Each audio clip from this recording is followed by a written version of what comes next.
Clara Whitmore's frozen hands couldn't hold her mother-in-law's telegram anymore. It slipped into the Wyoming mud, but the words were already branded into her soul. Barren. Worthless. Never welcome again. She had 23 cents, no family, and a blizzard rolling in. Then she heard him, a cowboy's voice rough with exhaustion. "Ma'am, you look like you need help, and Lord knows my 5 children need a mother. What happened next will stay with you forever. Follow this story to the very end, and comment what city you're watching from." Clara Whitmore had cried exactly 3 times since her husband Thomas died. Once at his funeral when his mother Edith had refused to let her sit with the family. Once on the train from Boston when a kind old woman had asked if she was traveling to meet her children. And now, standing on this frozen platform in Cedar Bend, Wyoming territory, with 23 cents in her pocket and nowhere in God's green earth to go. She didn't make a sound. Tears just rolled down her cheeks and froze there, little tracks of ice that proved she was still capable of feeling something after 6 weeks of numbness. "Last stagecoach left an hour ago, miss." The station master peered at her through his little window. "Next one ain't coming for 4 days. Maybe 5 if this storm hits like they're saying." "Is there a boarding house, a hotel?" "Mrs. Patterson's got rooms, but she wants payment up front. $1 a night." Clara's hand tightened around the coins in her pocket. 23 cents. She could afford approximately 5 hours of shelter. "The church?" she asked, her voice barely working. "Reverend Morrison's gone to Cheyenne. Won't be back till Christmas, and that's 2 weeks off." Clara nodded. Of course. Of course the Reverend was gone. Of course the boarding house wanted money she didn't have. Of course the storm was coming. She picked up her carpet bag and stepped away from the window. Miss, you can't just walk out there. That storm'll kill you." But Clara was already walking. Not toward anything, just away. Away from the station master's pity. Away from the telegram that had brought her here. Away from the life that kept proving over and over that she had no place in it.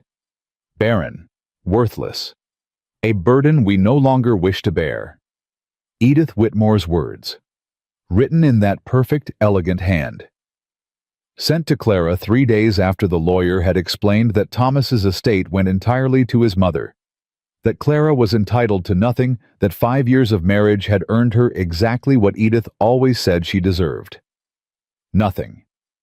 Clara had used her last bit of savings to buy a ticket west. She'd heard there were opportunities in the territories. Women were scarce. Surely someone would need a housekeeper, a seamstress, a teacher. Surely she could make herself useful somewhere. But Cedar Bend wasn't opportunity. It was the end of the line, the last stop before the mountains, a town of maybe 200 souls who had no use for a broke Boston widow with soft hands and no practical skills. She walked until she couldn't feel her feet anymore. Then she kept walking. The main street was nearly empty. Everyone with any sense had gone inside to wait out the coming storm. She passed the general store, the blacksmith, the saloon. She passed a small church with a crooked cross and a locked door. Finally, her legs gave out.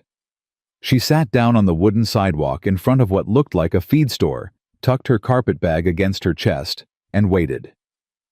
For what she didn't know. The storm to hit. Someone to notice her.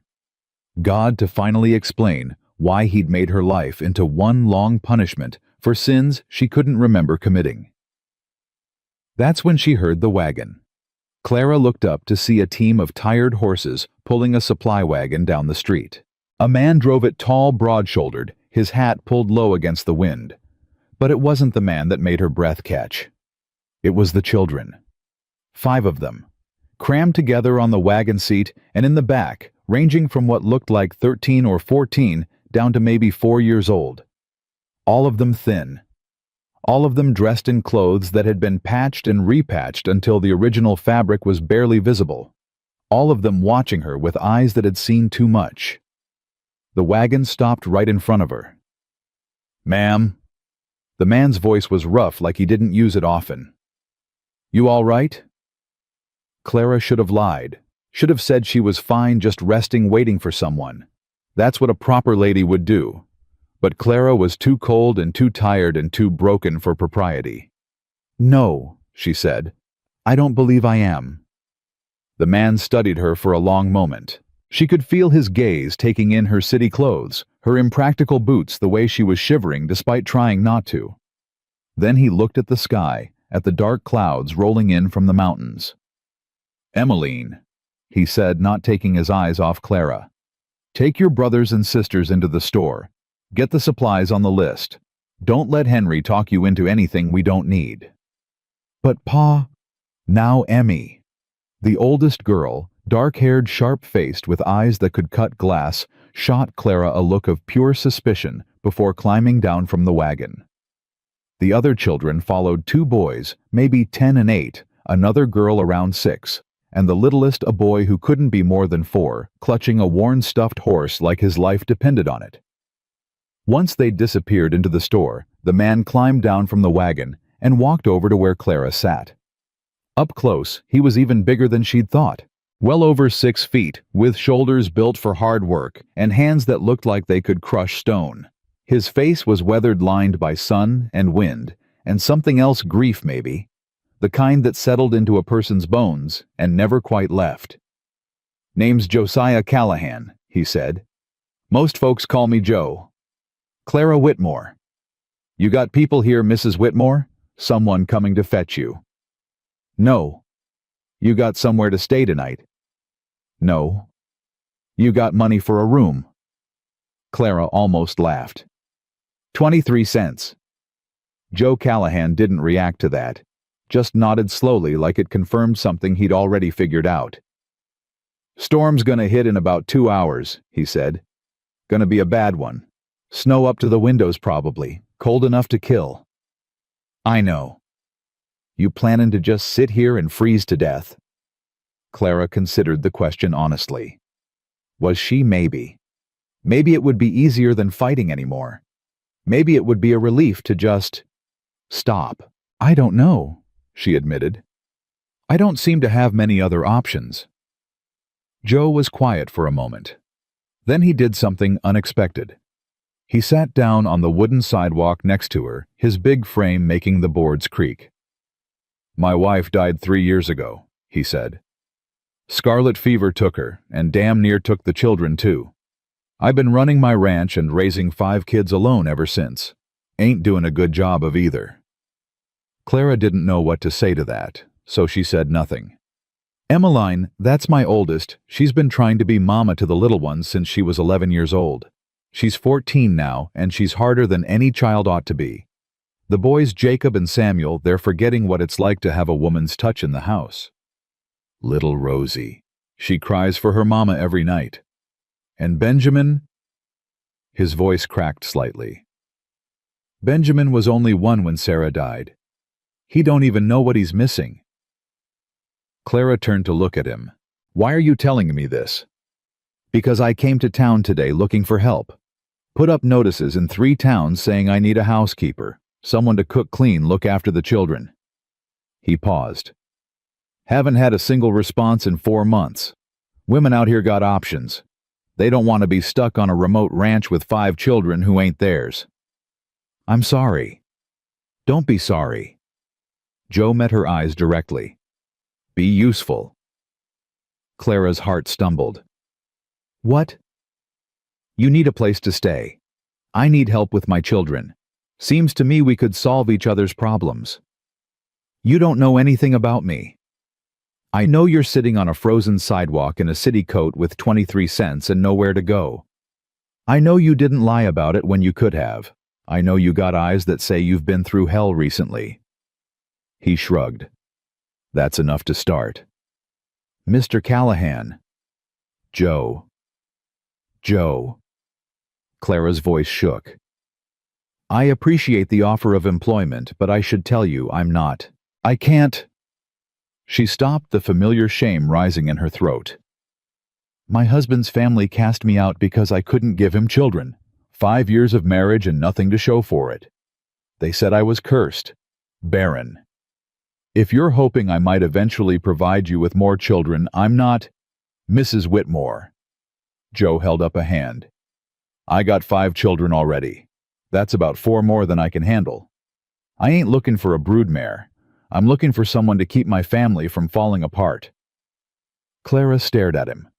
In the fading light with snow starting to fall around them, he looked like something out of a dream. A hard dream, a rough one, but a dream nonetheless.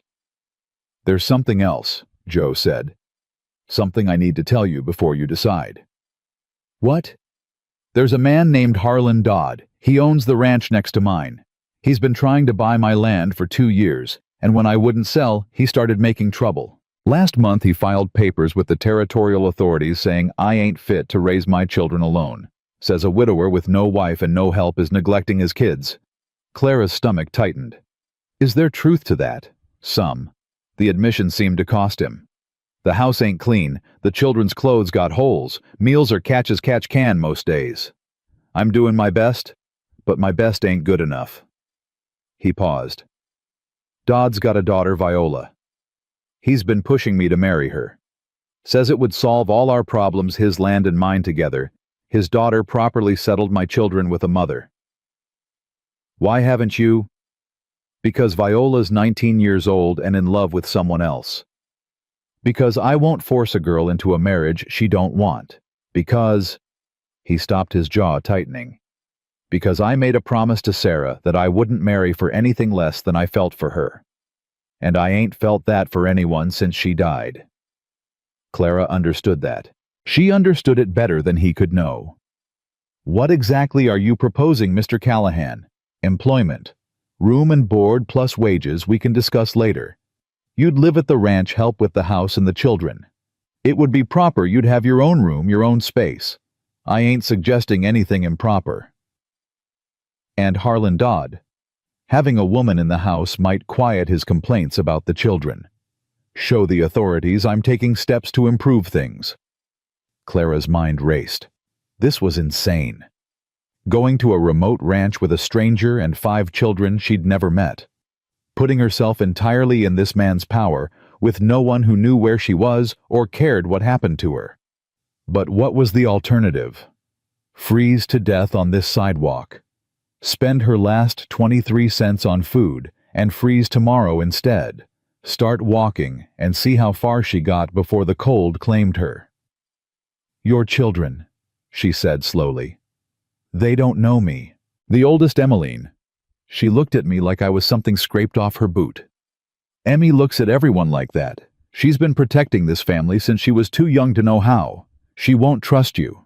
Not at first. Maybe not ever. And the others. The boys'll be cautious. Rosie's desperate for a mama, so she'll probably attach to you too fast. Benjamin. Joe's voice softened. Benjamin don't remember his mama. He'll take to whoever's kind to him.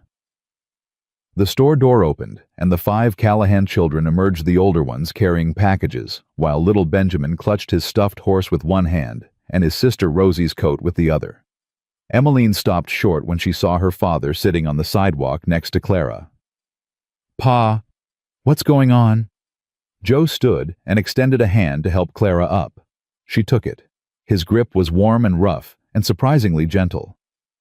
Children, he said. This is Mrs. Whitmore. She's going to be coming home with us. Silence. Then Emmeline's face went white with fury. No. Emmy. No, Pa. You can't just pick up some stranger off the street and bring her home. We don't know her. We don't need her. We're doing fine on our own. We ain't doing fine. You know we ain't. I can handle it. I've been handling it for 3 years. And you're exhausted, and you're angry, and you're 14 years old. Joe's voice was firm, but kind. You shouldn't have to handle it. None of you should. Clara watched the girl's face cycle through emotions, rage, hurt, fear, and underneath it all, a desperate, bone-deep exhaustion. This child had been carrying the weight of a family since she was 11. No wonder she looked at Clara like a threat. I'm not trying to take anyone's place, Clara said quietly. I'm just trying to help. Emmeline turned that glass-sharp gaze on her. My mama died. Did Pa tell you that? Yes. She was the best person in the whole world. She sang us songs and told us stories and made everything feel safe. Nobody can replace her. Nobody.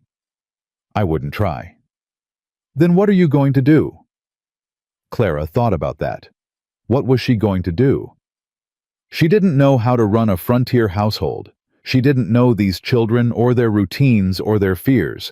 She didn't know anything about ranching or Wyoming winters or this man who'd offered her salvation in exchange for service. But she knew loneliness. She knew grief. She knew what it was like to feel unwanted and worthless and desperate for someone to see you as something more than your failures. I'm going to show up, Clara said finally. Every day. I'm going to cook your meals and mend your clothes and help with whatever needs helping. I'm going to listen when you want to talk and leave you alone when you don't. And I'm going to stay even when it's hard because I've got nowhere else to go and nothing else to lose. Emmeline stared at her. The other children watched in silence. Jacob and Samuel, uncertain. Rosie, hopeful. Benjamin sucking his thumb and clutching his stuffed horse. That ain't a promise, Emmeline said. That's just words. You're right. Clara met the girl's eyes. I guess you'll have to wait and see if I mean them. Another long moment. Then Joe stepped forward. Storm's coming. We need to move if we're going to beat it home. He started loading packages into the wagon. Everyone in. Mrs. Whitmore, you'll ride up front with me. Emmy, keep the little ones warm in back. Emmeline looked like she wanted to argue more. Instead, she turned on her heel and climbed into the wagon bed, pulling Benjamin onto her lap and wrapping her coat around him. Clara climbed up to the wagon seat, settling her carpetbag at her feet. Joe took his place beside her and picked up the reins. It's 8 miles to the ranch, he said. Gonna be cold. Gonna be dark before we get there. You ready? Clara looked back at Cedar Bend, the town that had offered her nothing, the platform where she'd almost given up the wooden sidewalk, where she'd been ready to let the cold take her. Then she looked forward toward the mountains and the storm and the uncertain future waiting somewhere in all that white darkness. Yes, she said. I'm ready. Joe clicked his tongue, and the horses started moving. Behind them, the town disappeared into the falling snow. Ahead, there was only the road and the storm, and 5 children who needed something Clara wasn't sure she knew how to give. But she would try. God help her, she would try. The wagon rocked and swayed as they left Cedar Bend behind. Clara pulled her thin coat tighter around her shoulders, but the cold was relentless, finding every gap, every weakness. Here. Joe shrugged off his heavy wool jacket and held it out to her. I can't take your coat. You can, and you will. I got layers underneath. You got that city thing that ain't worth spit in Wyoming weather. When she hesitated, he added, The children need you alive. So do I. Clara took the coat. It smelled like hay and horse and something else, wood smoke maybe. She wrapped it around herself and felt warmer immediately. Not just from the wool, from the gesture. Thank you. Don't thank me yet. You ain't seen the ranch. From the wagon bed she heard Rosie's small voice. Pa, is the lady going to live with us? For a while, Rosie girl. Is she nice? Clara held her breath, wondering what Joe would say. I think so, he answered. I think she's real nice. But we'll find out together, won't we? Benjamin piped up, his 4-year-old voice muffled by his stuffed horse. I like her coat. It's pretty. That's 'cause it's a city coat, dummy, Jacob said. City folks got pretty things. Don't call your brother dummy, Emmeline snapped. And don't be rude about her coat. It ain't her fault she don't know how to dress proper. I wasn't being rude. I was just saying, both of you hush. Joe's voice cut through the argument. We got a long ride ahead. Save your energy for being cold. Silence fell over the wagon, broken only by the crunch of wheels on frozen ground and the whistle of wind through the mountains. Clara stared ahead at the darkening road and wondered what she'd gotten herself into. 8 miles, 5 children, 1 broken family, and somehow she was supposed to help put it back together. The snow fell harder, the cold bit deeper, and somewhere ahead, hidden in the storm and the darkness, a ranch waited. Her new home, if she could earn the right to call it that. The ranch house appeared through the snow like a ghost.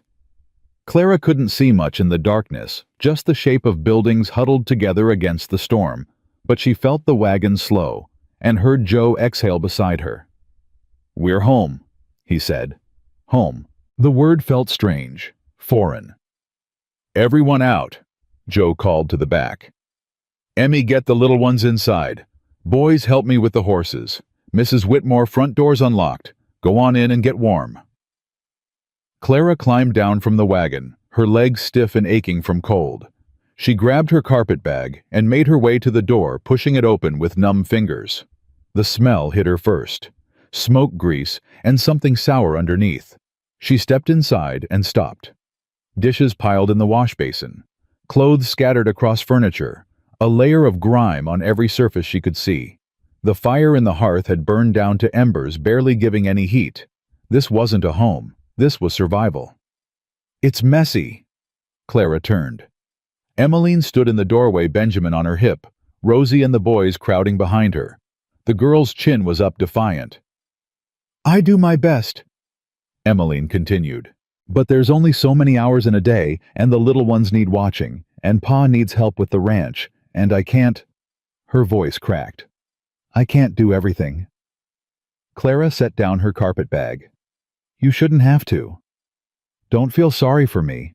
I don't need your pity. It's not pity, it's respect." Clara pulled off Joe's coat and hung it by the door. "You've been running this household for 3 years. That's more than most grown women could manage." Emmeline's eyes narrowed, searching for mockery. Finding none, she seemed uncertain for the first time. "Put the children to bed," Clara said. "I'll build up the fire and see what there is for breakfast tomorrow." "You giving me orders now?" "I'm giving you permission to rest." Something flickered across Emmeline's face. Then she turned and herded the younger children toward the stairs. "Come on, bedtime, move it." Clara watched them go, Rosie dragging her feet, the boys shoving each other, Benjamin already half asleep on his sister's shoulder.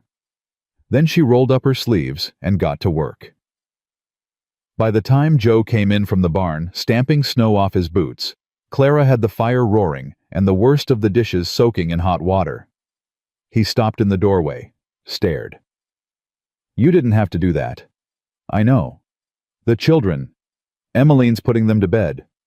Joe nodded slowly. He crossed to the fire and held out his hands to warm them. In the firelight, Clara could see how tired he was. Bone-deep exhaustion carved into every line of his face. "There's coffee," she said. "I found some in the cupboard. It's not fresh, but it's hot." "You're an angel." "I'm a desperate woman who knows how to boil water. There's a difference." Joe almost smiled. Almost. Room at the top of the stairs end of the hall. It was... He paused. It was Sarah's sewing room. It's small, but it's got a bed and a lock on the door. "Thank you." Breakfast is usually around 6. The children... "I'll handle breakfast." He looked at her then. Really looked.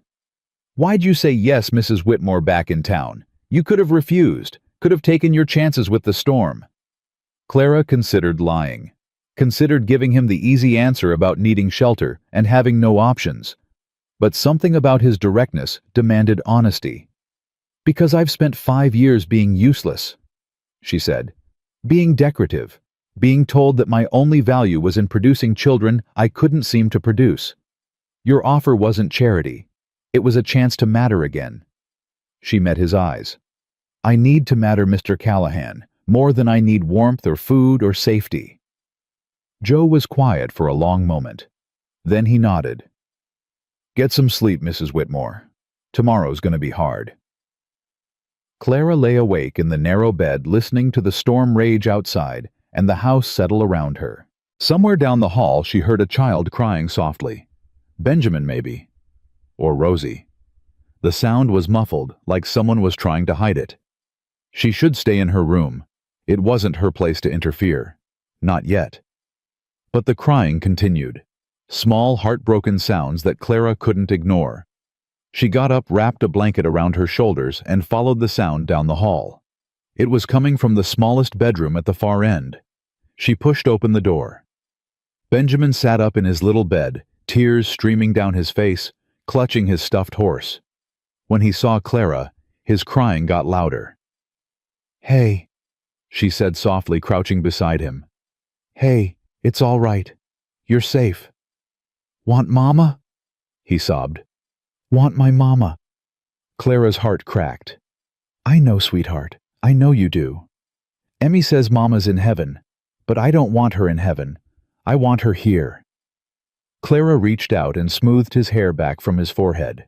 He flinched at first, then leaned into her touch like a flower turning toward sun.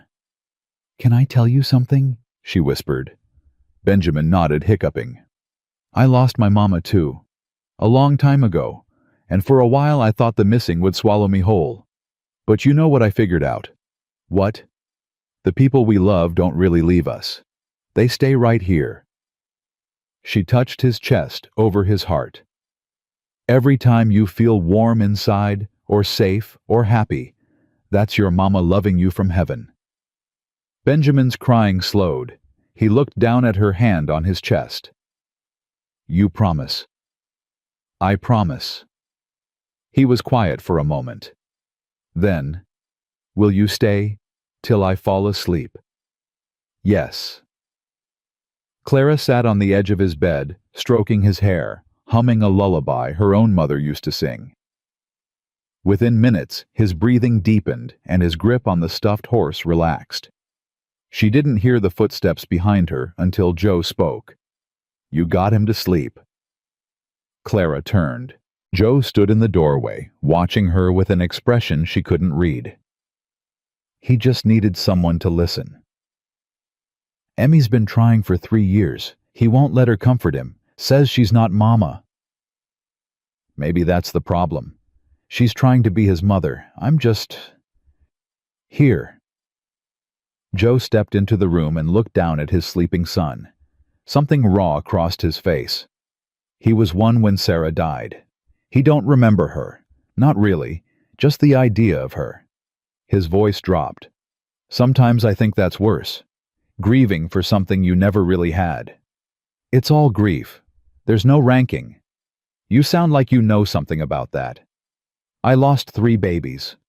The words came out before Clara could stop them. Before they were born. Each one felt like dying, except I had to keep living after. Joe's hand found her shoulder. Warm. Steady. "I'm sorry." "Don't be. It was a long time ago." Clara stood needing distance from his touch before she started crying. "I should get back to bed. Early morning. Mrs. Whitmore." She stopped at the door. "Clara," he said. "My name is Clara." "Clara." He tested it. "Thank you. For Benjamin. For everything." "Don't thank me yet. I haven't done anything." "You have. You just don't know it yet." Morning came brutal and cold. Clara woke before dawn, dressed quickly, and made her way downstairs to start breakfast. The kitchen was worse in daylight than it had been at night. Grease splattered on walls, flour spilled across counters, dishes crusted with food that might have been there for days. She found eggs in the cold box. Bacon. Some sad-looking potatoes. Enough to work with. By the time the children came downstairs, she had breakfast on the table. Real breakfast, scrambled eggs, crispy bacon, fried potatoes, fresh biscuits from a recipe she'd found in a stained cookbook. Rosie's eyes went wide. "Biscuits, Pa? She made biscuits?" "I can see that, Rosie girl." Jacob and Samuel fell on the food like they hadn't eaten in weeks. Even Emmeline, sitting rigid and suspicious at the end of the table, couldn't resist taking a biscuit. "This is real good, ma'am," Samuel said through a mouthful of eggs. "Don't talk with your mouth full," Emmeline snapped. Then reluctantly, "But he's right. It's good." "Thank you." Joe ate in silence, but Clara caught him watching her. something warm in his gaze that made her cheeks flush. After breakfast, she started on the dishes. Emmeline appeared beside her. "I usually do those. You can dry." They worked in silence for a while. Then Emmeline spoke, her voice low so the others couldn't hear. "Benjamin slept through the night." "Did he?" "He never sleeps through the night. Not since Mama died." Emmeline's hands stilled on the dish she was drying. "What did you do?" "I just sat with him. Told him his mama still loves him from heaven." "I've told him that 100 times. Maybe he needed to hear it from someone who wasn't hurting as much as he was." Emmeline flinched like Clara had struck her. "I'm not—" "You lost your mother when you were 11 years old. Then you had to become a mother to 4 younger children. That's a lot of pain to carry, Emmeline. It's okay to still be hurting." "I'm fine." "You're exhausted. There's a difference." Emmeline's jaw tightened. She finished drying the dish and set it down with more force than necessary. "You don't know anything about me. I know you love your family so much it's eating you alive. I know you're angry at everyone, your father, your brothers and sister, God, maybe even your mother for leaving. I know you've been so busy holding everyone else together that you haven't had time to fall apart yourself. Stop it. And I know you're terrified that if you let me help, it means you failed. That your mother would be disappointed in you for not being able to do it all. I said stop it." Emmeline threw the dish towel on the counter and fled. Clara heard her footsteps pounding up the stairs, heard a door slam. Joe appeared in the kitchen doorway. "What happened?" "I pushed too hard." "You think—" "She needs to cry. She needs to grieve. She's been so busy being strong that she's forgotten she's allowed to be weak sometimes." "She's 14. "Exactly. She's 14 and she's been running your household for 3 years. That's not strength, Joe. That's survival. And eventually survival stops being enough." Joe ran a hand through his hair. "What do you want me to do?" "Talk to her. Really talk. Not about chores or the ranch or the children. About Sarah. About how much you miss her. About how scared you are." "I'm not scared." "You're terrified. I can see it every time you look at your children. You're terrified you're going to lose them like you lost her." Joe's face went pale. "You don't know what you're talking about." "Then prove me wrong. Go talk to your daughter." He didn't move for a long moment. Then he turned and walked toward the stairs. Clara watched him go and hoped she hadn't just made everything worse. The sound of horses outside made Clara look up from scrubbing the kitchen floor. Through the window, she saw 2 riders approaching, one older man on a fine black horse, another younger man who looked like hired muscle. Joe came downstairs, his face grim. "Stay inside." "Who is it?" "Harlan Dodd." Clara watched through the window as Joe walked out to meet them. The older man dismounted with the ease of someone who'd spent his life on horseback. He was handsome in a cold way, with silver in his dark hair and eyes that calculated everything they touched. They talked. She couldn't hear what was said, but she could see Joe's shoulders tighten, see his hands clench at his sides. The older man smiled, a snake's smile, predatory and patient. Then Dodd looked toward the house, looked right at Clara through the window. She didn't look away. The conversation continued for another minute. Then Dodd mounted his horse and rode off, his man following behind. Joe stood in the yard for a long moment, not moving. When he finally came inside, his face was carved from stone. What did he want? Same thing he always wants. My land, my water rights. Joe's voice was flat. And now he's curious about you. Word travels fast in these parts. He already knows I brought a woman home from town. What did you tell him? That it was none of his damn business. That probably made him more curious. Probably. Joe sat down at the kitchen table and put his head in his hands. He's not going to stop Clara. He's been circling this ranch for 2 years waiting for me to make a mistake. Now he thinks you're the mistake. How so? Single woman living in a single man's house. No chaperone. No wedding ring. Joe looked up at her. Around here, that's scandal enough to get people talking. If Dodd convinces enough people you're improper company for children, he can use it against me in his custody complaint. Clara's stomach dropped. The children.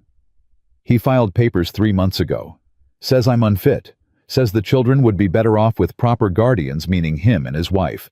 He'd get the ranch, the water rights, everything. My kids would just be the excuse. Can he actually do that? Maybe. I don't know.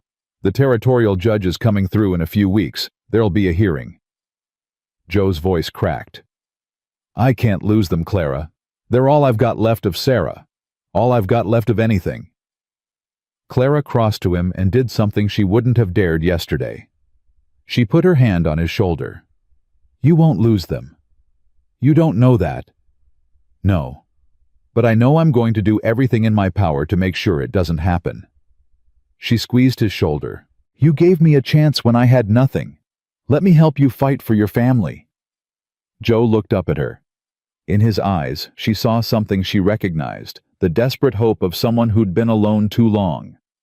Why? He asked. Why do you care? Because those children deserve a father who loves them.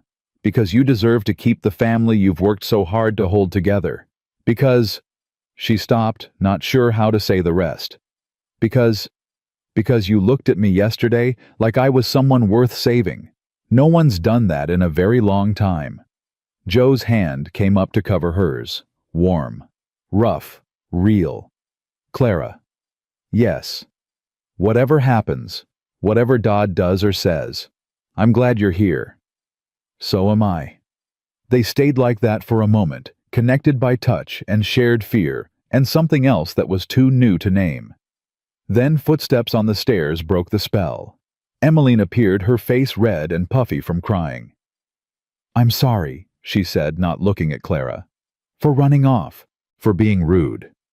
You don't have to apologize. Pa says I do. Emmeline finally met Clara's eyes. He says you're right. That I've been carrying too much. That I need to let go of some of it. That's hard to hear. Yeah. Emmeline's voice wavered. But maybe it's true. Clara held out her hand. Then let's figure it out together. All of us. Not because you're failing, but because you shouldn't have to do this alone. Emmeline looked at Clara's hand for a long moment. Then slowly she took it. The days that followed fell into a rhythm. Clara cooked and cleaned and mended clothes. She helped Rosie with her letters and listened to Jacob and Samuel's endless stories about horses and cattle. She held Benjamin when he had nightmares and taught Emmeline how to make a proper pie crust. She learned the children. Jacob was the dreamer, always staring off into the distance, imagining adventures. Samuel was the practical one, already talking about inheriting the ranch someday. Rosie was sweet and desperate for affection, following Clara around like a shadow. Benjamin was slowly opening up, showing her treasures he'd collected: rocks, feathers, a bird's nest he'd found behind the barn. And Emmeline. Emmeline was the hardest and the most rewarding. The girl tested Clara constantly, looking for weaknesses, waiting for betrayal. But she also started asking questions. About Boston. About Clara's life before. About what it meant to be a wife, a woman, someone who'd lost and survived. Did you love your husband? Emmeline asked one evening while they washed dishes together. I thought I did. Now I'm not sure. How can you not be sure? Because love should make you feel like more, not less. And Thomas. He was kind, but he never fought for me. When his mother said terrible things, he stayed quiet. When she threw me out, he wasn't there to stop her. That's awful. It is, but it taught me something important. What? That love isn't just a feeling. It's a choice you make every day. It's showing up even when it's hard. It's fighting for the people who matter even when it costs you something. Emmeline was quiet for a moment. Pa fought for Mama. Even when she was dying, he wouldn't leave her side. He held her hand for 3 days straight, didn't eat or sleep, just held on until... She stopped. He loved her. Yeah, he did. Emmeline's voice dropped. Sometimes I think he still does, like she's still here somehow, and if he loves someone else, he's betraying her. Loving someone new doesn't mean forgetting someone old. The heart's not a ledger book. It doesn't run out of room. You think Pa could love someone else someday? Clara's face flushed. I think your father has a lot of love to give, when he's ready. Emmeline gave her a knowing look that was far too old for 14. What's that supposed to mean? Nothing. But Emmeline was almost smiling. Nothing at all. 2 weeks in, Clara woke to the sound of screaming. Not Benjamin this time. Joe. She threw on her robe and ran down the hall. Joe's door was open and she could hear him inside, thrashing, yelling words that didn't make sense. Something about fire. Something about blood. Joe! She grabbed his shoulders. Joe, wake up. His eyes flew open. For a terrible moment, he didn't see her. He saw something else. Something from a nightmare that hadn't ended even though his eyes were open. Then recognition flooded back. He grabbed her arms, breathing hard. Clara, you were dreaming, screaming. The children. Don't let them see me like this. His voice was raw. Please. Clara heard footsteps in the hall. She stepped out of Joe's room and intercepted Emmeline the boys behind her. Pa's fine. Just a bad dream. Go back to bed. But he's fine. I'll sit with him. Go. Something in Clara's voice made the children obey. She waited until their doors closed, then went back to Joe. He was sitting on the edge of his bed, head in his hands. The war, he said without looking up. I was at Gettysburg. Saw things no man should see. Did things. He stopped. The dreams come and go. Usually worse in winter. I thought they'd stopped. Clara sat beside him. Not touching, but close enough that he could feel her presence. You don't have to explain. I want to. He looked up at her. I ain't told anyone, not Sarah, not the children. I buried it so deep I thought it was gone. But it ain't gone. It's just waiting. Waiting for what? For me to let my guard down. For me to think I might be happy. His voice broke. Every time something good happens, the dreams come back, like punishment for daring to hope. Clara reached out and took his hand. He flinched, but didn't pull away. You're not being punished, Joe. You survived something terrible. That leaves marks. But marks aren't sentences.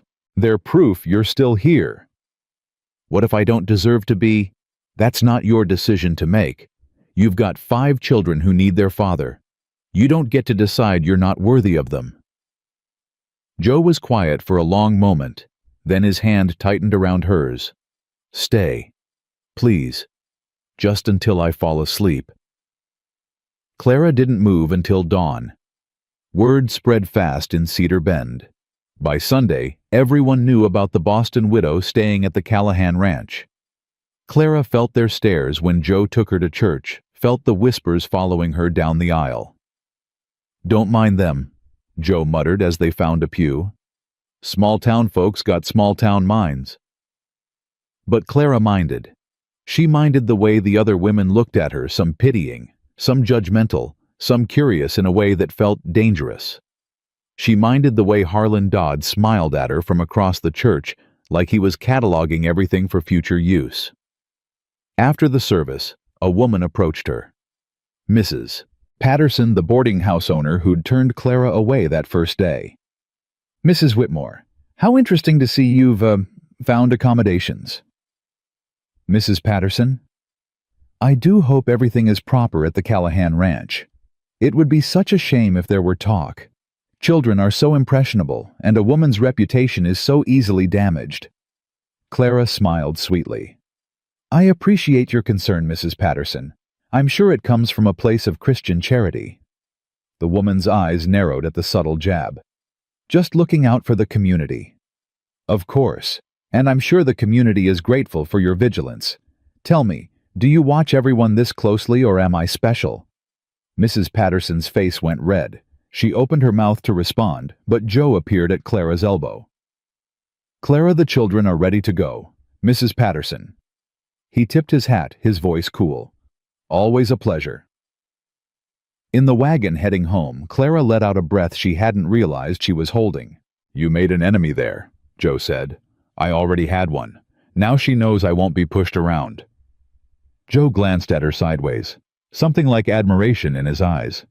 "You're not what I expected, Clara Whitmore." "What did you expect?" "Someone meeker. Someone who'd come in quiet and stay quiet and not rock any boats." "Are you disappointed?" "No." He turned to look at her fully. "I'm grateful. These children need someone who'll fight for them. So do I." "Then you've got her." Joe's hand found hers on the wagon seat. He didn't say anything. He didn't have to. Behind them, 5 children pretended not to notice. But Clara caught Emmeline's small smile quickly hidden. Maybe, just maybe, this was starting to feel like home. The summons arrived on a Tuesday morning, carried by a rider who wouldn't meet Joe's eyes. Clara watched from the porch as Joe read the paper, watched his face drain of color, watched his hands shake before he forced them steady. "What is it? Hearing's been moved up. 3 days from now instead of 3 weeks. Joe crumpled the paper in his fist. "Dodd's doing. He must have paid someone off. Can he do that?" He just did. Clara's stomach dropped. 3 days.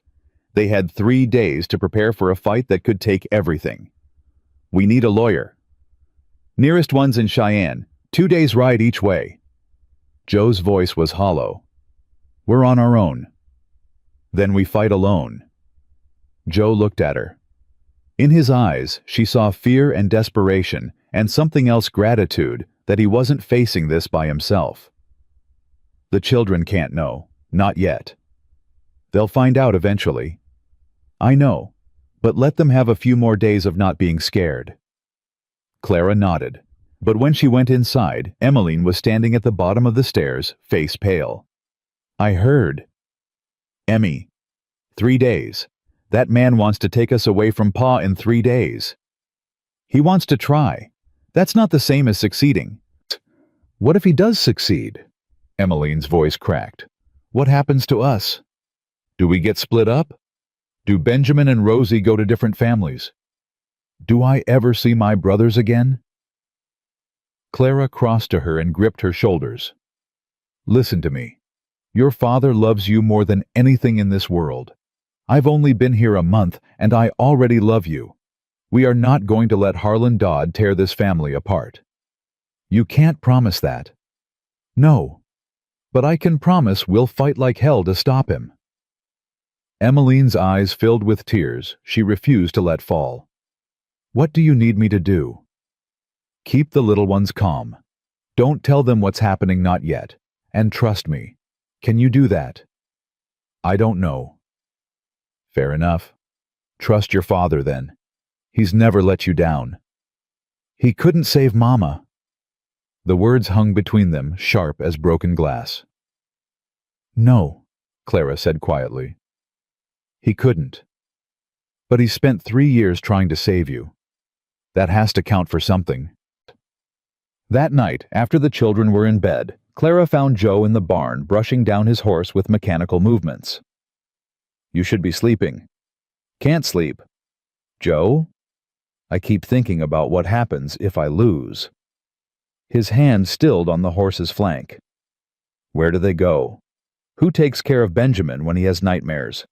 Who braids Rosie's hair the way Sarah used to? Who tells Emmy it's okay to be soft sometimes?" "You're not going to lose." "You don't know that." "Then make me believe it."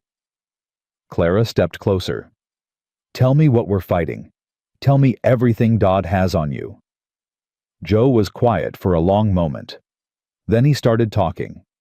He told her about the first year after Sarah died, when he'd been so lost in grief he'd forgotten to feed the children some nights. About the time Jacob broke his arm, and Joe didn't notice for 2 days because he was drunk in the barn.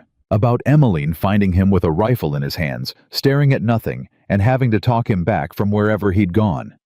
I thought about it, he said, his voice barely audible. Ending things, leaving them. I thought they'd be better off without a father who couldn't function. But you didn't. Emmy found me. She was 11 years old, and she looked at me with those eyes, Sarah's eyes, and said, "Pa, we need you. Please don't leave us too." Joe's voice broke. I put down the rifle. I got sober. I tried to be better. And you were. Not good enough. Never good enough. He turned to face her. Dodd knows all of it. The drinking, the neglect, the time I almost... He's got witnesses. People who saw me at my worst and are willing to testify about it. Clara's heart ached. That was years ago. You've changed. The law don't care about change. It cares about facts, and the facts are ugly. Then we give them new facts, better facts. We show them the father you are now, not the broken man you were then. How? Clara thought about it. Really thought. The children. They need to testify. No, absolutely not. Joe, I won't put them through that. Standing up in front of strangers talking about their mother dying, their father falling apart. Their children. They're also the best evidence you have. Emmeline can speak to how you've changed.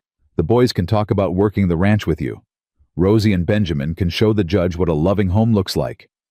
Clara grabbed his arm. I know it's hard, but this is their family too. They deserve a chance to fight for it. Joe stared at her conflict warring across his face. Emmy would have to talk about finding me with the rifle. Yes. She's never told anyone about that, not even her brothers. Then maybe it's time. Maybe dragging it into the light is the only way to prove you've moved past it. Joe closed his eyes. When he opened them, they were wet. If we lose, we won't. If we lose Clara, if they take my children, I need you to promise me something. What? Don't let them forget me. Visit them wherever they end up. Tell them I loved them. Tell them I tried. Clara's throat closed. She couldn't speak. Instead, she did something she'd been wanting to do for weeks. She kissed him. It was brief and desperate and tasted like tears. When she pulled back, Joe was staring at her like she'd hung the moon. What was that for? For being brave enough to ask for help. For loving your children more than your pride. For giving me a home when I had nothing. She touched his face. We're going to win, Joe Callahan. And when we do, I want you to remember this moment. The moment we stopped pretending this was just an arrangement. Clara. I know it's complicated. I know Sarah would have loved you. Joe's voice was rough. She would have looked at how you care for our children, and she would have loved you. You don't have to say that. I'm saying it because it's true. And because... He stopped, struggled, pushed forward. Because I think I'm starting to love you too. And that scares me more than Harlan Dodd ever could. Clara's heart cracked open. Why does it scare you? Because everyone I love leaves. Sarah left. My parents left. Everyone leaves and I can't survive losing someone else. I'm not going anywhere. You don't know that. I know I'm going to fight like hell to stay. She took his hand. I know I'm going to stand beside you in that courtroom and tell anyone who asks that this family is worth saving. I know I'm going to be here tomorrow and the day after that for as long as you'll have me. Joe pulled her close. His arms around her felt like coming home. Then let's go win this thing. The morning of the hearing, Clara woke before dawn and found Emmeline already in the kitchen, dressed in her best dress, her face pale but determined.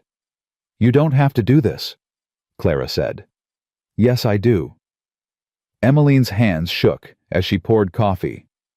Pa told me everything, about what he's going to say, about what I need to say. She looked up. He cried, Clara. Pa doesn't cry, not ever, not even when Mama died. He's scared. So am I. Emmeline set down the coffee pot. but I'm not going to let that man take my family apart. I don't care what I have to say or who I have to say it to. Benjamin and Rosie need their father. The boys need their home. And her voice cracked. I need to stop pretending I can do this alone. Clara crossed to her and pulled her into a hug. The girl resisted for a moment, then collapsed against her 14 years of exhaustion finally breaking through. You're so brave, Clara whispered. Your mother would be so proud. You really think so? I know so. The ride to Cedar Bend was silent and tense. Joe drove the wagon with Clara beside him, the 5 children crowded in the back. Benjamin clutched his stuffed horse. Rosie held Jacob's hand. Samuel stared straight ahead, jaw set like his father's, and Emmeline sat rigid rehearsing words in her head. The town hall was packed. Every busybody in the territory had come to watch, including Mrs. Patterson in her best hat and Harlan Dodd in his expensive suit. Dodd smiled when they walked in. A snake's smile, a winner's smile. Clara wanted to slap it off his face. Judge Harrison was a thin man with spectacles and a weary expression. He called the room to order and began reviewing the case. This hearing will determine whether Josiah Callahan is fit to retain custody of his 5 minor children. Mr. Dodd, you filed this complaint. State your concerns. Dodd stood smooth and practiced. Your Honor, I come before you not as an enemy of Mr. Callahan, but as a concerned neighbor. In the 3 years since his wife's tragic death, I've watched him struggle. I've seen the children running wild wearing rags going hungry. That's a lie, Samuel shouted. Order! Judge Harrison banged his gavel. Young man, you will be silent. Dodd continued unfazed. I've witnessed Mr. Callahan intoxicated on multiple occasions. I've heard from reliable sources that he once attempted to take his own life with his children in the house. A gasp rippled through the crowd. Clara felt Joe tense beside her. Furthermore, Dodd said, Mr. Callahan has recently brought an unmarried woman into his home, a woman of questionable background, no references, no family connections. What kind of example does this set for 5 impressionable children? Clara's face burned. She wanted to stand up and defend herself, but Joe's hand on her arm held her in place.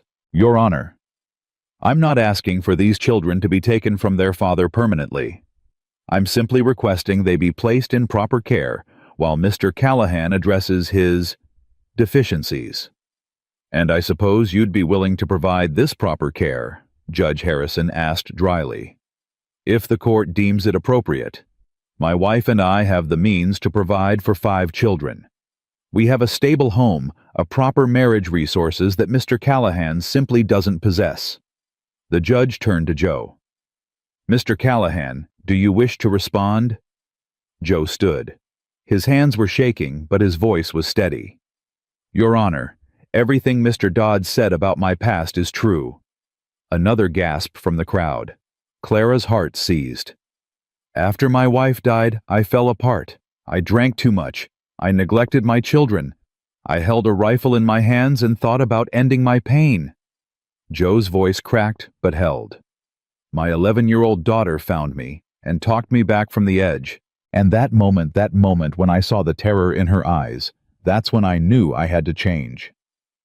He straightened his shoulders. I haven't touched alcohol in 2 years. I work sunup to sundown to provide for my family.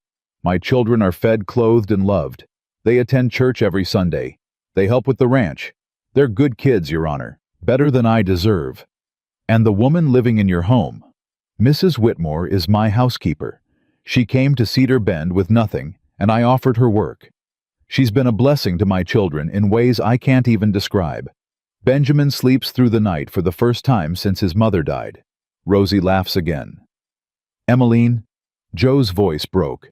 Emmeline finally has someone to help carry the load she's been carrying alone for 3 years. Mr. Dodd suggests your relationship is improper. Mr. Dodd sees what he wants to see. Joe met the judge's eyes. I'm not a perfect man, Your Honor. I've made mistakes. But I love my children more than my own life. Taking them from me wouldn't save them. It would destroy them. and it would destroy me." Judge Harrison studied Joe for a long moment. Then he turned to Clara. "Mrs. Whitmore, I'd like to hear from you." Clara stood her legs unsteady, but her voice clear. "Your Honor, I came to Wyoming with 23 cents and no hope. Mr. Callahan gave me a chance when no one else would. I've lived in his home for a month, and I can tell you without hesitation that he is a devoted father." "Yet you're unmarried, living under his roof." "Yes, in a separate room with a lock on my door. Mr. Callahan has never behaved improperly toward me. He's been nothing but respectful." "Mr. Dodd suggests otherwise." "Mr. Dodd is lying." Clara's voice sharpened. "He doesn't care about these children. He wants this land. He's been trying to force Mr. Callahan to sell for years, and when that didn't work, he filed this complaint. The children are pawns to him, nothing more." "That's a serious accusation." "It's the truth." Dodd stood, his smile finally cracking. "Your Honor, this woman has no standing here. She's a stranger, a drifter. Her opinion is worthless." "My opinion is based on what I've seen," Clara shot back. 5 children who love their father. A home that may be humble, but is full of warmth. A man who made mistakes, but fought his way back. "What's your opinion based on Mr. Dodd greed?" "Order." The judge banged his gavel. "Mrs. Whitmore, that's enough. Sit down." Clara sat, her heart pounding. "I'd like to hear from the children," Judge Harrison said. "Starting with the eldest. Emmeline Callahan, please approach." Emmeline walked to the front of the room. Her face was white, but her chin was up. Sarah's daughter through and through. "Miss Callahan, tell me about your home life." Emmeline took a breath. "It's hard, Your Honor. Running a ranch is hard. Raising children is hard. Pa does both every day without complaint. I've heard your father struggled after your mother's death." "He did. We all did." Emmeline's voice wavered but held. "Mama dying almost killed Pa. I found him once with a rifle just staring at nothing. I thought—" She stopped, tears spilling over. "I thought I was going to lose him too." The courtroom went silent. "But I didn't lose him," Emmeline continued. "He put down the rifle. He stopped drinking. He started being our PA again. Not because it was easy, but because we needed him." She wiped her face. "Mr. Dodd says Pa isn't fit. But Mr. Dodd doesn't see Pa reading to Benjamin at night. He doesn't see Pa teaching Jacob and Samuel how to ride. He doesn't see Pa braiding Rosie's hair every morning because that's how Mama used to do it." "And Mrs. Whitmore." Emmeline looked at Clara. Something passed between them, understanding, acceptance, love. "Mrs. Whitmore saved us," Emmeline said quietly. "I was drowning before she came, trying to be mama and daughter and sister all at once. She saw that. She helped me. She didn't try to replace Mama. She just showed up. Every day. That's all any of us needed. Someone to show up." Judge Harrison nodded slowly. "Thank you, Miss Callahan. You may sit down." Emmeline returned to her seat. Joe put his arm around her and she buried her face in his shoulder. "I've heard enough," the judge said. "Mr. Dodd, your concerns are noted, but I see no evidence of current neglect. These children are clean, healthy, and clearly loved. Whatever mistakes Mr. Callahan made in the past, he's addressed them." "Your Honor." "I'm not finished." The judge's voice went cold. "I'm also troubled by your motives, Mr. Dodd. This complaint reads less like concern for children and more like a land grab. I'll be looking into your business dealings with Mr. Callahan. If I find evidence of harassment or coercion, there will be consequences." Dodd's face went purple. "This is outrageous. This is justice." Judge Harrison stood. "Case dismissed. The children remain with their father. And Mr. Dodd, I suggest you find a new hobby. This one isn't working out for you." The gavel came down. It was over. Clara felt the tension drain from her body. Around her, the children were crying, laughing, hugging their father. Emmeline threw her arms around Clara and held on like she'd never let go. "We won," the girl whispered. We actually won. I told you we would. I didn't believe you. I know. But you believed in your father. That's what mattered. Joe appeared at Clara's side, his eyes wet. He didn't say anything. He just pulled her into his arms and held her there in the middle of the town hall in front of God and everyone. Let them talk. Let them whisper. Clara didn't care anymore. Thank you, Joe murmured against her hair. For what? For fighting. For staying. For being exactly what we needed when we needed it most. Clara pulled back to look at him. Is that all I am? What you needed? No. Joe touched her face. You're what I want. What I choose. What I'm going to keep choosing every day for as long as you'll let me. That might be a very long time. I'm counting on it. Outside, as they loaded the children into the wagon, Clara saw Dodd standing alone. His wife had left him. His lawyer was gone. Even his hired man had disappeared. For a moment, Clara almost felt sorry for him. Then she remembered Benjamin's tears and Rosie's fears and Emmeline's exhaustion, and the pity vanished. It's over, Joe said, following her gaze. Is it? For now. Men like Dodd don't give up easy. But he's lost this round and he knows it. Clara climbed into the wagon and looked back at Cedar Bend, the town that had almost let her freeze to death, the town that had tried to tear this family apart. Let's go home, she said. Joe smiled. Yes, ma'am. The wagon pulled away, carrying 6 people toward a future none of them could have imagined a month ago. But they'd face it together. Whatever came next, they'd face it together. The weeks after the hearing passed like a dream Clara was afraid to wake from. She cooked breakfast every morning and listened to the children argue over who got the last biscuit. She helped Emmeline with the mending and taught Rosie to read from an old primer she'd found in Sarah's things. She held Benjamin through his nightmares, fewer now, but still there, and refereed the endless battles between Jacob and Samuel over chores and horses and who was Pa's favorite. And every night after the children were in bed, she sat with Joe on the porch, talking about everything and nothing until the cold drove them inside. They hadn't kissed again since that night in the barn. Hadn't talked about what it meant or where it was going. The confession hung between them unfinished, like a sentence missing its end. Clara was starting to wonder if Joe regretted saying anything at all.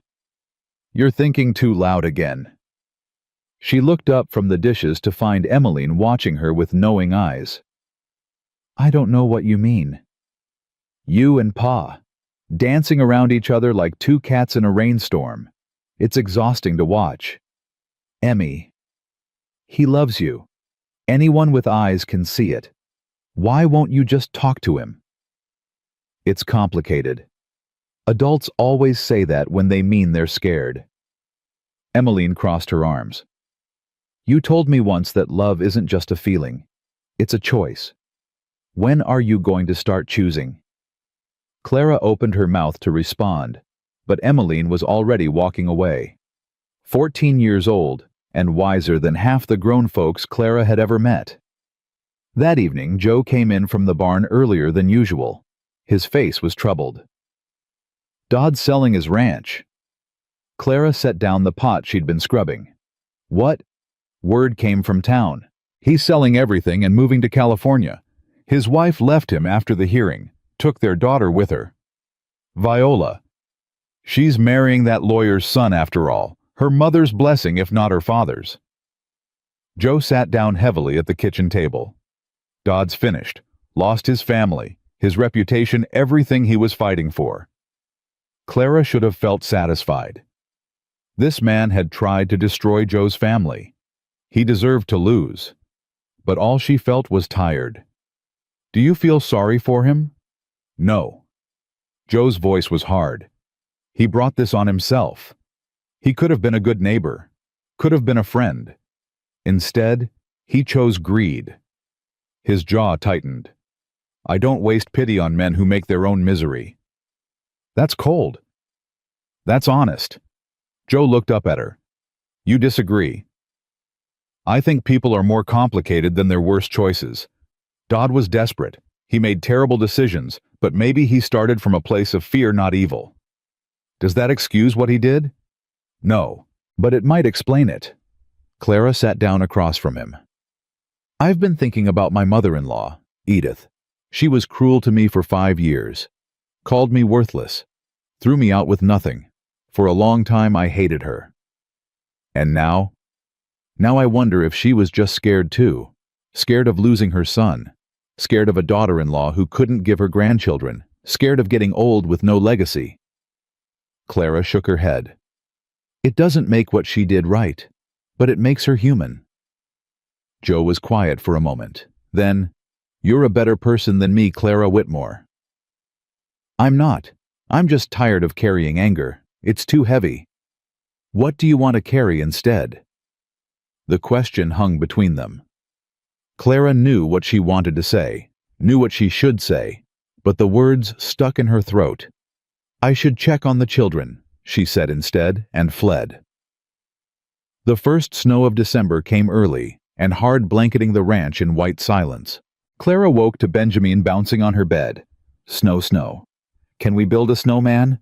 Please, please, please. Ask your father. Pa already said yes if you say yes. Please, Mama Clara. Clara's heart stopped.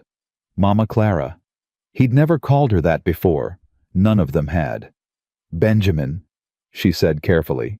What did you call me? The boy's face fell. I'm sorry, I didn't mean Emmy said I shouldn't, I just... His lip trembled. You feel like a mama. Is that bad? Clara pulled him into her arms. No, sweetheart, that's not bad at all. So I can call you Mama Clara. If you want to. I want to. Benjamin buried his face in her shoulder. I don't remember my real mama. Emmy says she was beautiful and kind and she loved us. But I can't see her face when I close my eyes. I just see yours. Clara's eyes burned. Your mama loved you so much, Benjamin. Don't ever doubt that. I know. But she's in heaven, and you're here. He pulled back to look at her. Is it okay to love you both? It's more than okay. Hearts don't run out of room. You can love your mama in heaven and love me too. There's space for all of it. Benjamin smiled a real smile, bright and uncomplicated. Good, because I love you a lot, Mama Clara. I love you too, sweetheart, so much. She found Joe in the barn afterward mending a harness. He looked up when she came in. Benjamin called me Mama Clara. Joe's hand stilled. Did he? You don't seem surprised. I'm not. He's been talking about it for weeks. Asking Emmy if it would make his real mama sad. Asking me if it was allowed. Joe set down the harness. I told him it was his choice. That loving you didn't mean forgetting Sarah. What did Emmy say? She cried. Then she said Sarah would be glad someone was loving her babies the way they deserved. Clara's throat tightened. Joe. The other children have been waiting to see what Benjamin did. If he called you Mama and you didn't run away, they figured it was safe. Joe stood and walked toward her. Rosie's been practicing in the mirror. Mama Clara, can I have a cookie? Mama Clara, will you braid my hair? Clara laughed, even as tears spilled down her cheeks. Stop. You're going to make me cry. Too late. Joe reached out and wiped a tear from her cheek. They love you, Clara. All 5 of them. You've earned it. I didn't do anything special. You showed up. Every day, no matter how hard it got. You stayed when you could have left. You fought for them when you had no obligation to.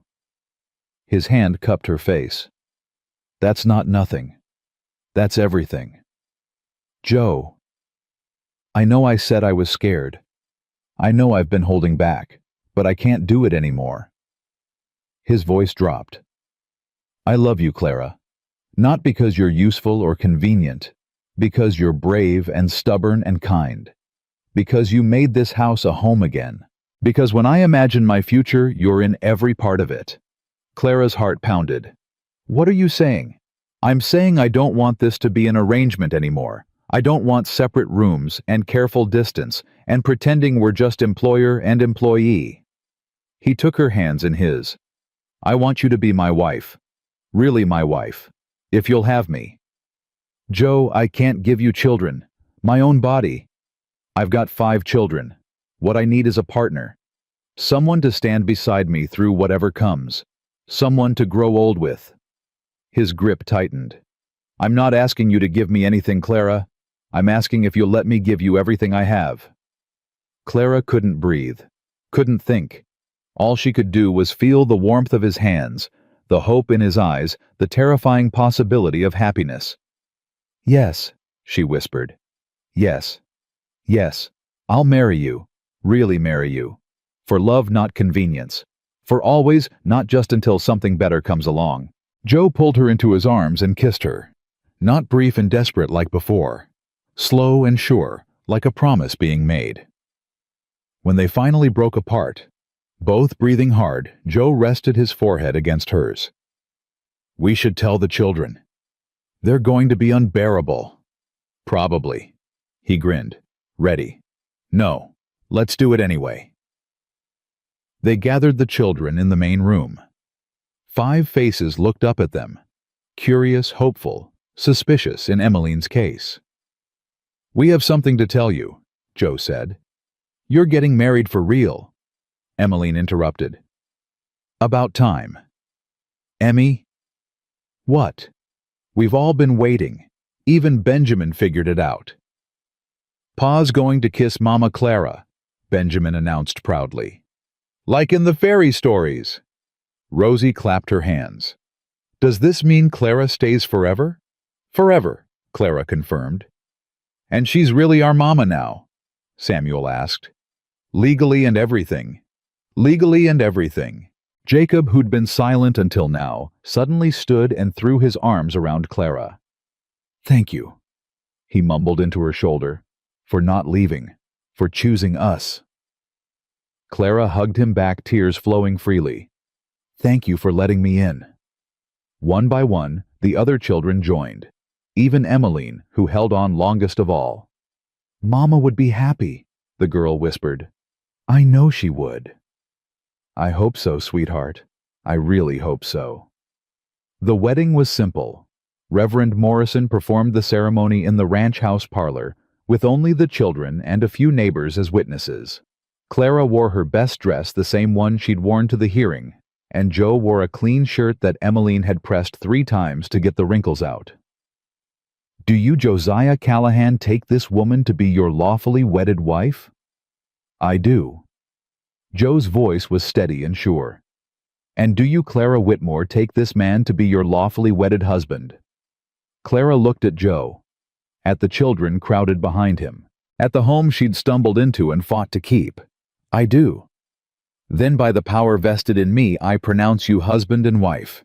You may kiss the bride." Joe kissed her, and the children cheered, and Clara thought she might burst from happiness. After the ceremony, while the children devoured wedding cake that Clara had made herself, Emmeline appeared at her elbow. "I have something for you." She pressed a small book into Clara's hands. Sarah's cookbook, worn and stained with years of use. "Emmy, I can't take this. I want you to have it. Mama's recipes should belong to the woman feeding her family." Emmeline's eyes were bright. "You're not replacing her, Clara. You're continuing her. There's a difference."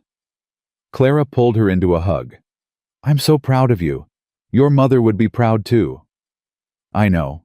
Emmeline smiled. "She told me." "She told you.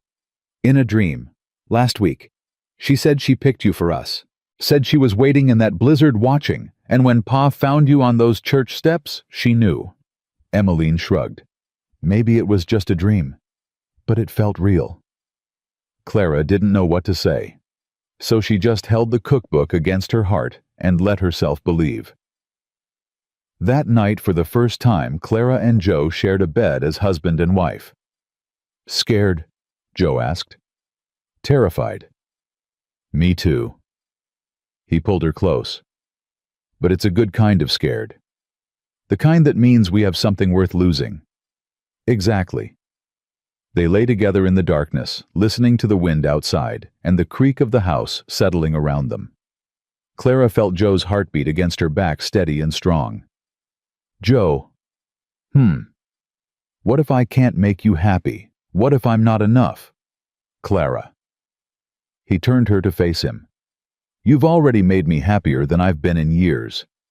You walked into our lives with nothing and gave us everything. How could you ever not be enough? I've failed before, at being a wife, at being what someone needed. You didn't fail, you were failed. Joe's voice was fierce.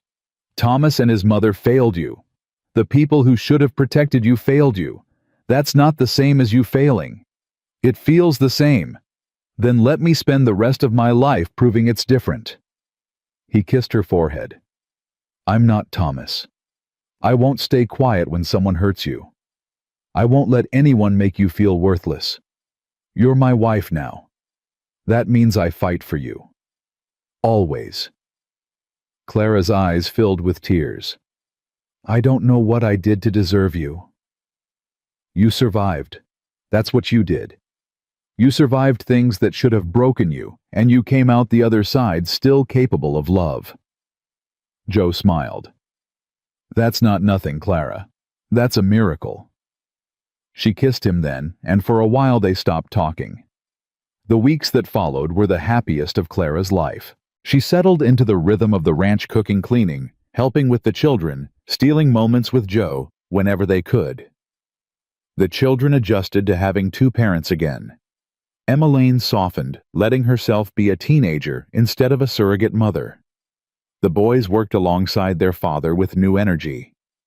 Rosie followed Clara everywhere, chattering constantly, and Benjamin slept through the night more often than not. Christmas came in a flurry of homemade presents and too much food and carols sung around the fire. Clara watched her family, and felt something she hadn't felt in years. Hope. Real, unguarded hope for the future. On New Year's Day, Clara woke feeling strange. Not sick exactly, but off. Her stomach rolled when she tried to eat breakfast. The smell of coffee made her gag. You all right? Joe asked. You look pale. I'm fine, just tired. But she wasn't fine. The nausea continued for days, joined by exhaustion that hit her like a wall every afternoon. She found herself crying at nothing. A song Benjamin hummed, a look Joe gave her across the table. Emmeline noticed first. Clara, can I ask you something personal? Of course. When was your last monthly? Clara stopped, thought back, counted the weeks. Oh God. I thought so. Emmeline almost smiled. You should tell Pa. Emmy, I can't, they told me I couldn't. Bodies change, situations change. The girl squeezed her hand. Go tell Pa. Clara found Joe in the barn fixing a broken fence post. Her hands were shaking so badly she could barely speak. Joe, I need to tell you something. He turned, saw her face, and dropped everything. What's wrong? Are the children? The children are fine. Clara took a breath. I think I'm pregnant. Joe went very still. You think? I'm late. I'm sick every morning. I'm exhausted and emotional and... Clara's voice broke. I don't understand. They told me I couldn't. 5 years with Thomas and nothing. Why now? Joe crossed to her in 2 steps and pulled her into his arms. Because now you're loved right. Now you're safe and happy, and your body knows it. What if something goes wrong? What if I lose this baby too? Then we'll survive it. Together. Joe pulled back to look at her face. Clara, I told you I didn't need more children. I meant it. If this pregnancy doesn't work out, we'll be okay. We have 5 beautiful kids who love us. That's enough. But if it does work out, then we'll love this baby with everything we have, just like we love the others. He kissed her forehead. No matter what happens, we face it together. That's what marriage means. Clara clung to him, hope and fear warring in her chest. "I'm scared, Joe." "I know. So am I." He held her tighter. "But I'm also grateful. Grateful for you, for our family, for whatever comes next. We've already survived so much. We can survive this too." That night they told the children. Benjamin wanted to know if he could teach the baby to ride a horse. Rosie asked if it would be a brother or a sister. Jacob and Samuel immediately started arguing about names. But it was Emmeline's reaction that mattered most. The girl sat silent for a long moment. Then she crossed to Clara and knelt in front of her, placing a gentle hand on Clara's still flat stomach. "Hi, baby," she whispered. "I'm your big sister, Emmy. I'm going to take care of you, I promise." Clara pulled her close, and they cried together happy tears, hopeful tears, tears that washed away the last walls between them. "Thank you," Emmeline murmured, "for giving us another chance at family. Thank you for letting me in." That night, lying next to Joe, Clara finally let herself believe. She was home. She was loved. She was carrying a child she'd been told she'd never have. Sometimes miracles looked like desperation. Sometimes second chances came disguised as endings.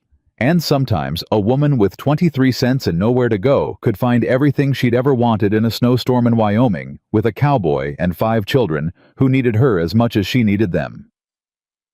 Clara placed a hand on her stomach and smiled. Whatever came next, she was ready. The months of Clara's pregnancy passed in a blur of hope and fear. Her body changed in ways she'd never experienced before. Her waist thickened. Her breasts grew tender. The morning sickness faded by spring, replaced by a hunger that made Emmeline laugh every time Clara reached for another biscuit. "You're eating for 2, the girl would say. "Maybe 3 the way you're going." "Hush." But Clara would smile, her hand resting on the swell of her belly, feeling the flutter of life inside her. Joe watched her constantly. Every wince made him tense. Every moment of fatigue sent him into a panic. He hovered until Clara wanted to scream, "I'm pregnant, not dying." "I know." "Then stop looking at me like I might shatter." "I can't help it." Joe's voice dropped. Sarah seemed fine too, until she wasn't. Clara softened. She took his hand and pressed it to her belly where the baby had just kicked. "Feel that?" Joe's breath caught. That's your child, strong and stubborn just like its father." Clara met his eyes. "I'm not Sarah Joe. My body is different. This pregnancy is different. You have to trust that." "I'm trying." "Try harder." The children had their own reactions to the growing baby. Benjamin talked to Clara's stomach every night, telling elaborate stories about cowboys and horses. Rosie made tiny clothes from scraps, determined to dress her new sibling in style. Jacob and Samuel argued endlessly about whether it would be a boy or girl, each certain they were right. And Emmeline surprised everyone. She started reading every book about childbirth she could find. She peppered the midwife with questions during her visits. She learned to brew raspberry leaf tea and count contractions and recognize the signs of trouble. "You don't have to do all this," Clara told her one afternoon. "Yes, I do." Emmeline's jaw was set. "I wasn't there when Mama died. I was too young to help, but I'm not too young now." Her voice cracked. "I'm not losing another mother, Clara, not if I can stop it." Clara pulled her close. "You're not going to lose me." "You can't promise that." "No, but I can promise I'll fight like hell to stay. That has to be enough." Emmeline clung to her. "It is. It has to be." Summer came hot and heavy. Clara grew larger by the week, her energy flagging as the baby demanded more and more from her body. She spent most afternoons resting while Emmeline managed the household with surprising competence. "She's better at this than I ever was," Clara admitted to Joe one evening. "She learned from the best." "She learned from necessity. There's a difference." "Maybe." Joe kissed her forehead. "But you gave her permission to stop. That mattered more than you know." The first pains came in August, 2 weeks before Clara expected them. She was kneading bread when her belly tightened so hard she gasped. Water gushed down her legs, soaking her skirts and puddling on the kitchen floor. "Joe!" Her voice came out as a scream. "Joe!" He burst through the door, took one look at her face, and went white. "It's time. It's time." Everything moved fast after that. Joe carried Clara upstairs while Emmeline sent Jacob riding for the midwife. Samuel kept the younger children occupied downstairs. Rosie boiled water and gathered clean cloths, her small face pale but determined. The contractions came faster and harder than anyone expected. Clara gripped the bedsheets and tried to breathe through the pain, but it overwhelmed her. "Something's wrong." The midwife's face was grim. "Baby's turned the wrong way. I need to try to shift it." Clara screamed as the woman's hands worked inside her. Joe held her hand, his face gray with fear. "Don't leave me," Clara gasped. "Promise you won't leave." "Never. I'm right here. I'm not going anywhere." The hours blurred together. Pain and fear and exhaustion. Clara lost track of time. Lost track of everything except Joe's hand in hers and Emmeline's voice telling her to push. "I can't." "Yes, you can." Emmeline's face appeared above her, fierce and loving. "You survived being thrown out with nothing. You survived a blizzard with 23 cents. You survived Harlan Dodd and a courtroom full of people who wanted you gone. You can survive this. Emmy." "Push, Clara. Push for your baby. Push for Pa. Push for all of us." Emmeline gripped her other hand. "We need you, so you have to fight. You hear me? Fight." Clara pushed. She pushed until she thought she might split in two. She pushed until the pain consumed everything. She pushed until finally she heard the most beautiful sound in the world. A baby crying. "It's a girl." The midwife's voice was thick with relief. "Healthy lungs on this one? She's perfect." Clara sobbed as they placed the baby on her chest, tiny and red and furious, screaming her displeasure at the world. "Hello, sweetheart," Clara whispered. "Hello, my beautiful girl." Joe leaned over them both, tears streaming down his face. "She's got your stubbornness, already yelling at everyone." "Good, she'll need it." Emmeline appeared at the bedside, her face wet with tears she wasn't bothering to hide. "Can I hold her?" Clara transferred the baby carefully into her stepdaughter's arms. Emmeline cradled her new sister with reverent tenderness. "Hi, little one," she murmured. "I'm your big sister Emmy. I've been waiting for you." The baby stopped crying. She opened her eyes dark blue, unfocused, but somehow seeing, and stared at Emmeline's face. "She knows you," Clara said softly. "She already knows you." One by one the other children came in to meet their new sister. Benjamin bounced with excitement.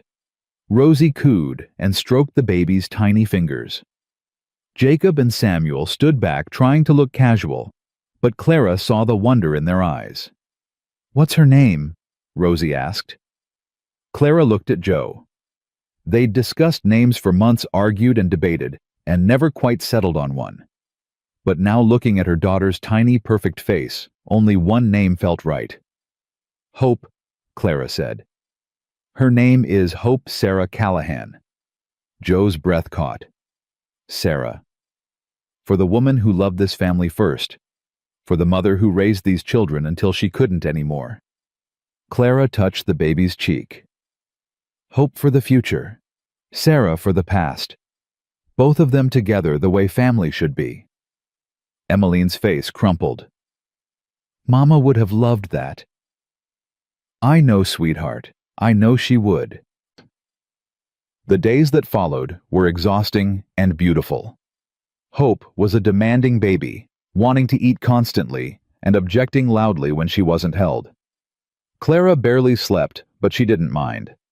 Every time she looked at her daughter's face, she felt something she'd thought she'd never feel. Complete. The children adapted to their new sister with varying degrees of enthusiasm. Benjamin was fascinated, constantly asking to hold her and tell her stories. Rosie appointed herself Hope's personal stylist, determined to keep her dressed in the finest scraps she could find. Jacob and Samuel took turns making faces at her, competing to see who could make her smile first. And Emmeline. Emmeline was transformed. The hard shell she'd worn for 3 years finally cracked open. She laughed more. She cried more. She let herself be a teenager instead of a surrogate mother. "You gave her back her childhood," Joe said one night watching Emmeline play with the younger children in the yard. "I don't know how to thank you for that." "You don't have to thank me. She's my daughter now. They all are. Even when they're difficult. Especially then." Clara smiled. "That's when they need love most." Autumn came, painting the ranch in gold and red. Clara's strength returned slowly, helped along by Emmeline's cooking and Joe's constant care. Hope grew from a tiny newborn into a chubby, alert baby who smiled at everyone and cried for no one but her mother. On a crisp October morning, exactly 1 year after Clara had arrived in Cedar Bend with 23 cents and nowhere to go, Joe woke her with a kiss. "Get dressed. We're going somewhere." "Joe, the baby." "Emmy's got her. Get dressed." Clara followed him outside to the wagon, curiosity overcoming her exhaustion. They drove for nearly an hour past the ranch boundaries, up into the foothills she'd never explored. Finally, Joe stopped the wagon at the top of a ridge. "Look!" Clara looked and gasped. Below them spread the most beautiful valley she'd ever seen. Rolling grassland, a silver ribbon of river mountains rising in the distance. "What is this place?" "Dodd's land. The piece that borders our ranch." Joe's voice was quiet. "I bought it last month. Every acre. Used the money I'd been saving for emergencies. Joe, it's for you, for us, for our family." He took her hands. "I wanted you to see what we've built together, what we're going to build for our children and their children." Clara couldn't speak. Tears blurred her vision. "A year ago you were sitting on a frozen sidewalk with nothing. Now look at you." Joe's voice cracked. "Wife, mother, the heart of this family, the reason any of us can imagine a future. You gave me a chance, that's all. No, I gave you an opening. You did the rest." He touched her face. "You chose us, Clara. Every day you chose us, even when it was hard, even when you could have walked away." "I never wanted to walk away." "I know. That's what makes it matter." They stood together on that ridge, looking out at the land that was now theirs. Clara thought about everything that had led to this moment. The pain, the loss, the desperate choices that had somehow become blessings. "I was nobody when we met," she said softly. "A barren widow with nothing to offer." "You were never nobody. You just hadn't found the right people yet." Joe pulled her close. "You found us, Clara. And we found you. That's not nothing. That's everything." "I love you, Joe Callahan." "I love you too, Clara Callahan. More than I ever thought I could love anyone again." They kissed on that ridge with the whole valley spread below them and their whole future spread ahead. When they returned to the ranch, the children were waiting on the porch. Emmeline held Hope on her hip. The boys stood in a row fidgeting. Rosie bounced with barely contained excitement. Benjamin clutched his stuffed horse, now worn nearly threadbare. "Did she like the surprise?" Rosie demanded. "Did she cry? Emmy said she'd cry." "She cried," Joe confirmed. "Happy tears," Clara added. "The best kind." "We have a surprise too," Benjamin burst out. "We've been planning it all morning." "Benjamin, you weren't supposed to tell yet." "What surprise?" Clara looked between them. Emmeline stepped forward, her face solemn, but her eyes bright. "We talked about it, all of us, and we decided something." Clara's heart beat faster. "What did you decide?" You've been Mama Clara for a while now, but that's 2 words. Emmeline swallowed hard.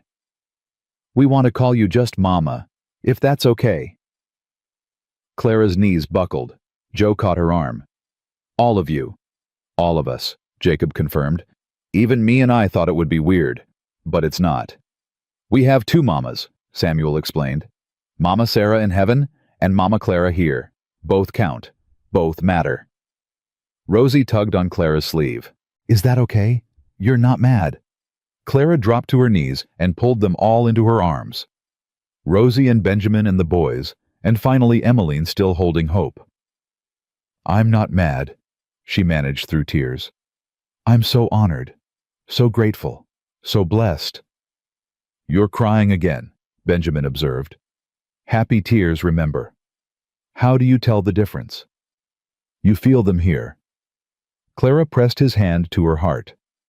Happy tears make you feel full. Sad tears make you feel empty. Oh.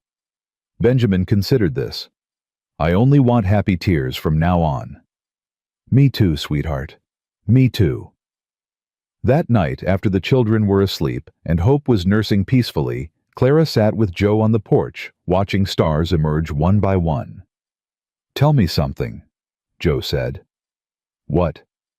If you could go back to that first day on the sidewalk, knowing everything that was coming, the hard parts, the scary parts, Dodd and the hearing and the fear, would you still say yes? Clara didn't have to think about it. Yes. 1,000 times yes. She leaned against his shoulder. The hard parts are what made the good parts possible. I wouldn't trade a single moment. Not even the blizzard. Especially not the blizzard. That's when I found you. Joe's arm tightened around her. I didn't find you by accident, you know. I wasn't just in town for supplies that day. Clara pulled back to look at him. What do you mean? I was looking for you. Not you specifically, but someone. He paused. I'd been praying for months, asking God to send someone who could help me save my family. And then, there you were, crying on church steps in a blizzard, like an answer. You think God sent me? I think God gave us both a chance. We're the ones who took it. Joe kissed her forehead. That's how grace works, isn't it? We don't earn it. We just have to be brave enough to accept it. Clara thought about that word. Grace. Hope's middle namesake had wanted to call the baby Grace, but they'd chosen Sarah instead. Yet Grace was everywhere in their story. Unearned, undeserved, freely given. I was so angry at God for so long, she admitted. For Thomas dying. For Edith casting me out. For all the babies I couldn't have. I thought he'd abandoned me. And now I think maybe he was just moving me, pushing me toward something I couldn't see yet. Clara smiled. Toward you, toward the children, toward hope, toward home. Yes, toward home. They sat together as the stars multiplied above them. Inside, their children slept soundly. Down the hall, Hope made soft baby noises in her cradle. The ranch settled around them, solid and permanent, a sanctuary built from desperation and transformed by love. Joe. I'm happy. He laughed softly. You sound surprised. I am surprised. I didn't think I knew how to be happy anymore. I thought that part of me had died with all those babies, with my marriage, with everything I lost. Clara's voice caught. But it didn't die. It was just waiting. For the right place, the right people, the right moment to bloom again. And now I'm happier than I've ever been, happier than I knew was possible. She turned to face him fully. Thank you, Joe, for seeing me when I was invisible, for choosing me when I had nothing to offer, for loving me when I didn't know how to be loved.